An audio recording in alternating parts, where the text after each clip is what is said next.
has a project that I think, and there are a couple of things that were said that perhaps the Pan-African Unity Dialogue can collectively push.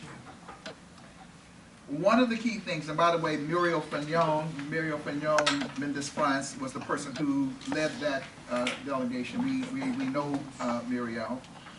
And in fact, on this coming Wednesday, on really the recommendation of the Institute of the Black World 21st Century and working with Congressman Conner's office, she will be coming back to the country, and she will be speaking to the Congressional Black Caucus. They have a luncheon every Wednesday. She will have an opportunity to speak to the entire Congressional Black Caucus about the decade, why it's important, and to mobilize them to intervene, to do exactly what you're talking about in terms of pushing the State Department of the United States to be more a part of the space that they should be. And we know there's going to be resistance because, you know, they're fearful of certain kind of questions being raised. And then the staffers will be briefed in the afternoon. Hillary Shelton from the NACP will be a part of that, as will be the Urban League's policy person, Rainbow Push's policy person. So that'll be happening on Wednesday, so I'll be going down for that.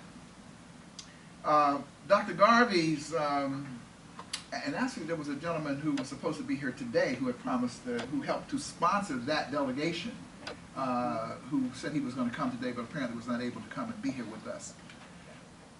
One of the things that they're fearful of is the idea of reparations, the whole notion of reparatory justice. Because that report, which the Commission's presence didn't get a lot of, but the report has gotten a lot of play. And it's all over there and all kinds of, you know, their preliminary findings has got a lot of play. And so Dr. Garvey feels, and this comes off again what Dr. Newkirk talked about, that one of the things that we should try to do is to assemble in a very powerful group of scholars and activists, the intellectuals, the action-oriented theorists, like Sir Hilary Beckles and people of that caliber, from both the Caribbean, Europe, and whatever, to do a special session at the United Nations. His thought is that that's the story of people of African descent from globally needs to be told in a powerful, overwhelming way. Something that is so strong that it's absolutely undeniable that there's a need to move on various levels of reparatory justice. And so this is an idea that I think we want to take, because I would like to see that be something that we co-sponsor as the Pan-African Unity Dialogue. Ross, what's that gentleman's name?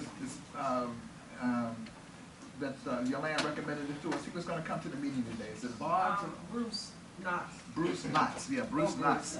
He's both in, he has also connected with the Universal Unitarian Church as well. Yes. Yeah, he was supposed to come today, and we talked to him on, and I posed that idea to him, and I was hoping he would come so we can reinforce that idea. Yeah. And he seemed receptive to the idea. And let me just tell you in terms of the sequencing of things, because I'm not in the interest of time talk much about the State of the Black World Conference today, but at the State of the Black World Conference, which will be November 16th through the 20th in Newark, New Jersey, there will be a major gathering of reparations activists again from all over the world. It will be one of the major themes of the conference. Black Lives Matter, mass incarceration, Moral Monday movement. So we're going to bring together a lot of these. And so I suggested to him that coming out of that could well be then this thing for next spring, that we would push for this major gathering, you know, of these, you know, 15 or preeminent scholar activists and so forth, who would come to the United Nations to make this kind of presentation. So I just wanted to lay that out.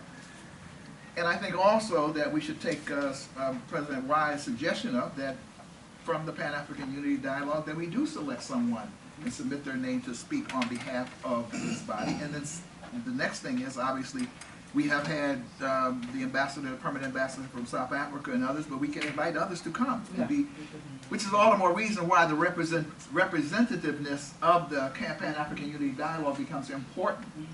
Because it's a little known body, and we don't sort of blast it in publicly because we're not trying to make it a mass meeting, but it is a representative group of African Americans, continental Africans, Afro-Latinos, and African Americans, you know, and so having them come, you know, would be an powerful thing too. And the last thing I want to say is this, Esmeralda, in keeping with what you have said.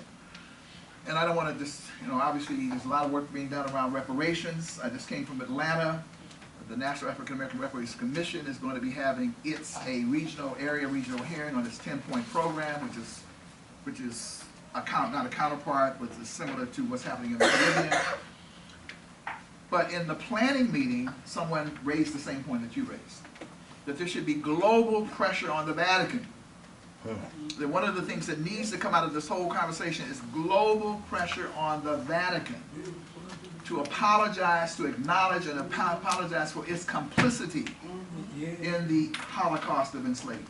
That's right. And they got vast resources as well. They got vast resources all over the world.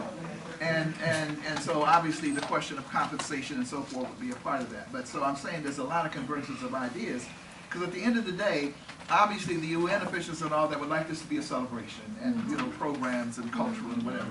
Our objective, obviously collectively, is to push governments to actually provide recognition, dignity, and development is the key word, and that development can translate into actual concrete delivery of resources that our people need to overcome the damages that have been done over, obviously, centuries and so forth. So, again, we appreciate those who chimed in, to help us understand this better.